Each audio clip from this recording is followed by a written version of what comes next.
Assalamualaikum warahmatullahi wabarakatuh. Salam sehat dan salam sejahtera untuk kita semua.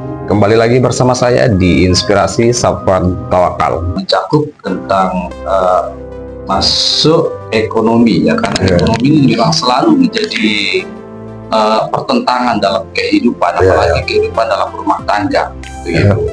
Nah, ada yang dikatakan atau disebut dalam Al-Quran bahwa ketika kita sudah menikah, ya, suami istri, maka akan dipermudahkan rezeki kita oleh Allah yang Maha Kuasa, begitu.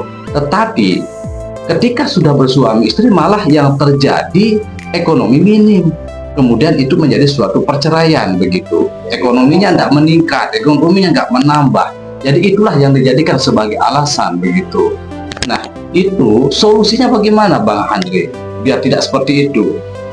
Nah, memang ini pertanyaan yang menarik sekali, ya. Ini sangat relevan sekali dengan kondisi keadaan masyarakat kita saat sekarang ini. Iya, ini memang banyak terjadi hal-hal seperti ini yang banyak perceraian yang terjadi dengan alasan ekonomi. Kenapa ketika kita belum menikah ekonomi kita lancar? Nah, setelah kita menikah juga ekonomi kita agak redup dan udah dijanjikan. Iya, ketika kita misalnya menikah gitu kan, kita menikah dan rezeki kita akan bertambah gitu ya. Tapi banyak orang yang bercerai gara-gara ekonomi. Ini kalau saya melihatnya dari perspektif ilmu agama sedikit, kalau kita melihatnya sebenarnya ini Allah tidak pernah memberikan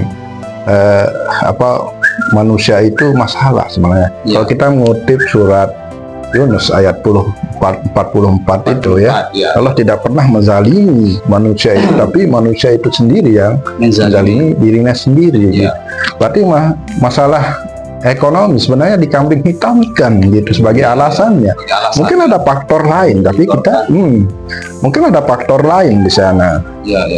Sebenarnya kalau memang masalah ekonomi jadi permasalahan perceraian, kenapa orang-orang dulu itu banyak sekali istrinya tapi tidak pernah bercerai dengan alasan ekonomi yang lebih susah. Maksudnya di zaman masih penjajahan gitu misalnya, ya, kalau memang alasan masalah ekonomi, sebenarnya itu larinya ke diri pribadi seseorang gitu. Mungkin karena sekarang banyak diiklankan gitu dengan hidup hedonisme itu, atau mungkin kurang pemahaman dari seorang wanita itu, Bang Andre, ya, gimana itu? Ya, bisa jadi itu memang itu penyebabnya, karena kurang pengetahuan itu masalah, misalnya masalah tentang rezeki atau masalah bagaimana bersyukurnya itu sebenarnya, mensyukuri hal-hal yang ada pada diri kita atau yang hadir di dalam kehidupan kita. Karena mungkin juga ini disebabkan oleh orang ketiga kita sebut, karena kebanyakan menonton media sosial atau TV, karena di sana kan sekarang lagi gencar-gencarnya diiklankan gitu, menjadi orang yang konsumtif gitu, ya. Misalnya contoh, misalnya kita sebut saja, misalnya Shopee, TikTok gitu kan. TikTok itu Tokopedia, di sana kan lagi gencar-gencarnya itu mengajarkan kita menjadi orang yang konsumtif gitu. Nah, itu mungkin kalau yang menjadi tolak ukur dari ekonomi itu seperti apa gitu, misalnya, ya, apakah kita punya mobil, punya motor, atau kita bisa tetap membeli barang-barang mewah branded gitu, atau dengan sesuap nasi aja kita sudah bisa cukup gitu. Kalau menurutnya Bang Ruslan gimana itu, seperti yang disampaikan tadi ini, bisa kita katakan 88% seorang wanita itu yang sudah bersuami istri, ya, yang menjadi tuntutan perceraiannya itu adalah ekonomi. Selalu itu saja di media, di pengadilan, semuanya itu saja. Itu sebabnya kita katakan 88% itu menjadi alasan perempuan. Apakah menurut Bang Ruslan itu tepat dijadikan sebagai alasan atau bagaimana? Apakah memang benar terkait tentang ekonomi? Begitu. Tapi seperti yang disampaikan oleh Bang Andre tadi, kalau kita melihat kembali flashback, ya, di zamannya dulu Rasulullah atau zaman dulu, bahkan ekonomi itu kan nggak ada sama sekali, tapi tetap bertahan dalam hubungan rumah tangganya. Nah sekarang di zaman edan ini, modern ini, gimana itu? Itu saja yang menjadi tuntutan seorang wanita. Lalu dijadikan alasan lah. Ya, jadikan alasannya seperti itu. Menurutnya Bang Ruslan gimana itu? Kalau kita kaitkan masalah ekonomi ini sebagai salah satu penyebab terjadinya keretakan, pertengkaran di dalam rumah tangga, ini seolah-olah sebenarnya tanpa kita sadari itu kita sudah menghina Tuhan sebenarnya. Ketika rumah tangga mengalaskan ekonomi ini menjadi sumber penyebab terjadinya perpecahan dan lain sebagainya, itu sebenarnya seolah-olah sudah menghina Tuhan.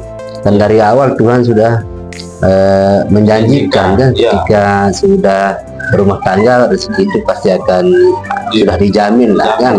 Tinggal kita di dalam rumah tangga itu masih belum menemukan lubang-lubangnya. Kalau sudah ketemu lubangnya, insya Allah rezeki itu ketemu. Ya, misalnya kita baru berumah tangga 3 bulan, bangun usaha, anggaplah usaha gorengan kan. Kalau sudah mulai lancar, berarti di sana nah di gorengan itu lubangnya, lubang rezeki rumah tangga orang itu. Nah kalau itu bisa dilaksanakan, kemudian bisa istiqomahkan dengan baik, maka di sanalah rezeki Tuhan itu selamanya akan menjadi rezeki rumah tangga itu. Ya. Lalu kalau seperti itu Bang Ruslan, apa ya motif dibalik itu? Yaitu wanita selalu menjadikan alasan ekonomi itu. Apakah wanita itu berbohong, atau apakah wanita itu ada hal lain yang tersimpan dalam pikirannya, yang disembunyikan begitu? Ya, ini sebenarnya kita sudah diperbudak oleh suatu keadaan kan, ya, sehingga alasan ekonomi itu selalu diselipkan menjadi kekuatan yang menjadi kekuatan untuk orang bisa berpecah belah ya. Tidak, karena sudah dihegemoni terus dengan alasan itu, sehingga sampai sekarang mau masuk di media ada yang menjadi pendorong di sana. Di mana-mana selalu ada ekonomi ya, karena sudah diperbudak dengan situasi keadaan tertentu lah ya. Sehingga ekonomi ini menjadi alasan penyebabnya pertama masalahnya. Sebenarnya tidak seperti itu kalau kita pikirkan ya. Seperti yang saya katakan tadi kan, kalau kita mengalaskan ekonomi ini menjadi suatu penyebabnya, berarti kita sudah menghina Tuhan kan. Berarti kurang tepat menggunakan alasan-alasan seperti itu ya. Itu hanya mencari masalah dalam hubungan rumah tangga saja kalau menurutnya Bang Ruslan. Tidak selamanya ekonomi itu dijadikan alasan kan. Ya. Kita terakhir ke Bang Andre ya, terkait dengan tadi itu. Ini menarik nih menurut saya juga tentang ini wanita ya, selalu mengkambing hitamkan tentang ekonomi begitu dalam rumah tangganya. Sedikit seolah-olah seperti mencari alasan di balik itu begitu. Ada tujuan, visi dan misinya, sehingga menjadikan itu sebagai alasannya untuk wanita agar berpisah dengan suaminya begitu. Nah, biar kita bedah kasus ini ya, kita terbuka begitu, bedah supaya tidak terjadi lagi wanita-wanita yang seperti itu. Menurut saya Bang Andre, mungkin Bang Andre bisa memberikan kita masukan dalam hal ini. Gimana menurutnya Bang Andre? Ya, saya coba ini menggunakan perspektif pribadi saya ini ya. Boleh. Ya, perspektif pribadi saya. Mengapa kita melihat sekarang banyak sekali perempuan atau wanita-wanita yang menggugat cerai suaminya dengan alasan ekonomi itu. Banyak sekali ini kan. Di Lombok Timur ini aja itu sudah berapa ratusan ribuan malahan di Lombok Timur ini. Padahal kalau memang masalah ekonomi gitu, tapi kenapa banyak sekali itu ibu-ibu yang menggugat cerai suaminya yang dicarikan nafkah ke luar negeri gitu kan. Kalau memang masalah ekonomi kan, berarti kan ini bukan masalah ekonomi. Berarti ada pihak ketiga di sana yang bermain di sini kan. Mungkin ini kalau saya melihatnya ini secara kacamata saya pribadi ini ya, mungkin ini terpengaruh oleh media sosial ini, Media sosial, terutama ya. Facebook ini ya. Ya, Karena keseringan itu kan menggunakan Facebook ini lama-lama akhirnya bisa terbawa arus. Terbawa gitu, arus. iya. Karena tempera mutator, etnos mutator in illis. Zaman Ya. berubah, hidup pun berubah. itu pun gitu. berubah. Berarti kita tidak punya depen. Kalau kita mengkaitkan sedikit dengan psikoanalisa teori Ya. dari Sigmund Freud, gitu Ya. kan, dia tidak punya depen, gitu. Depen mekanisme, istilahnya pertahanan diri, gitu. Ya. Misalnya dengan kemajuan media sosial, ini ya, digitalisasi ini dia tidak bisa punya apa istilahnya memblokade hal-hal seperti ini gitu, makanya dia terbawa arus gitu.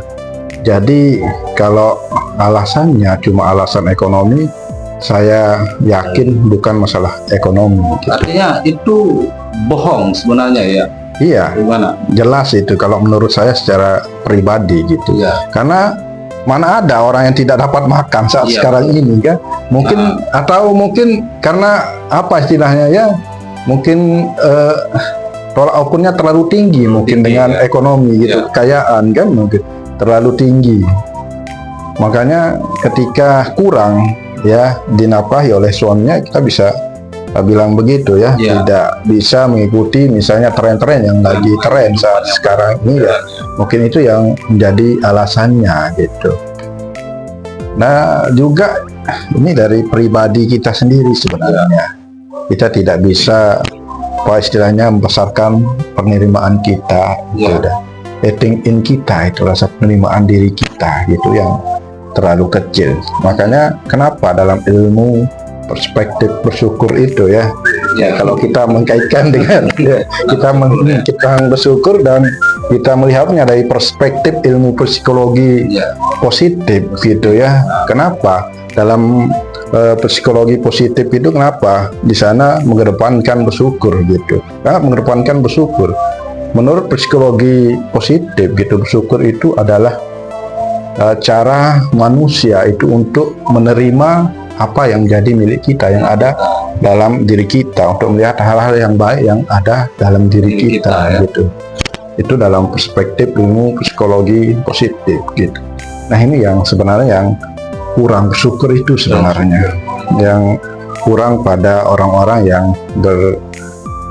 berprinsip seperti itu, menjadi kambing hitamkan ekonomi ya untuk bercerai. Dia tidak memikirkan dampak negatif terhadap dirinya atau terhadap anaknya gitu kan. Betul, banyak terjadi hal Iya ya. seperti itu. Memang ini lagi banyak sekali di masyarakat problema seperti ini. Ini yang mau kita bedah kasusnya, Bang Andre. Banyak sekali terjadi hal Iya. Ini juga kan ekonomi ini sebenarnya kenapa wanita, kalau bagi wanita yang mengalaskan ekonomi ini jadi satu alasan, itu sebenarnya kurang hubungan intim sebenarnya. Makanya Masuk iya. hubungan intim nih. Iya. Iya, iya. Sehingga Iya. setiap wanita yang mengeraskan keretakan perpecahan itu selalu mengeraskan ekonomi, berarti hubungan intimnya kurang. Kalau sudah melakukan hubungan intim suami istri, insya Allah semua kedua-duanya akan merasa tenang. Nah, karena ada tenangnya merasa tenang, di sana ridho Allah itu kan untuk berikan keluasan, keringanan dan sebagainya kan. Bagi yang pasangan yang jarang melakukan hubungan intim, selalu akan terjadi keributan. Iya, betul. Iya. Memang ini Iya. banyak sekali kejadian seperti itu. Iya. Nah, ini kan setelah saya pikir-pikir, saya wawancara salah satu teman, Iya. ya ternyata alasannya itu kan Iya. dia sering ribut, sering terjadi cekcok karena kurangnya intim ya. Memang itu masuk dalam psikologi. Masuk dalam. Setelah saya pikir-pikir ternyata ada benarnya juga kan, ada benarnya juga. Nah, bisa hubungan intim itu juga bisa melunasi hutang, bisa melunasi hutang suami atau bisa melunasi hutang istri. Iya. Sang pelacur rezeki. Iya. Iya. Itu bawa dampak yang positif. Nah, Sang pelacur rezeki. ketika sudah terjadi hubungan intim, terus ada misalkan beban hutang, kan sudah apa namanya, merasa tenang dengan hubungan tadi, kan jadi plong semua kan. Plong semua. Iya, jadi terbuka kan. Nah, karena ada keterbukaan, barulah kita bisa berjalan bersama-sama untuk bagaimana menyikapi beban-beban ini kan. Berarti intinya hormon hormonnya perlu disalurkan Iya. gitu ya. Perlu dikeluarkan hormon Ya, perlu juga hubungan intim itu ya. Ya, memang satu kali sehari lah. Ya, Paling nggak satu satu kali dalam Gangguan sehari. kesehatan memang Iya. itu. Semakin banyak kita sering kita lakukan, semakin terbuka lebar pintu Terbuka rezeki. lebar, Iya. terus. Oke, terima kasih Bang Ruslan sama Bang Andre atas semua ini. Semoga video ini bermanfaat dan selalu menjadi manfaat untuk kita semua.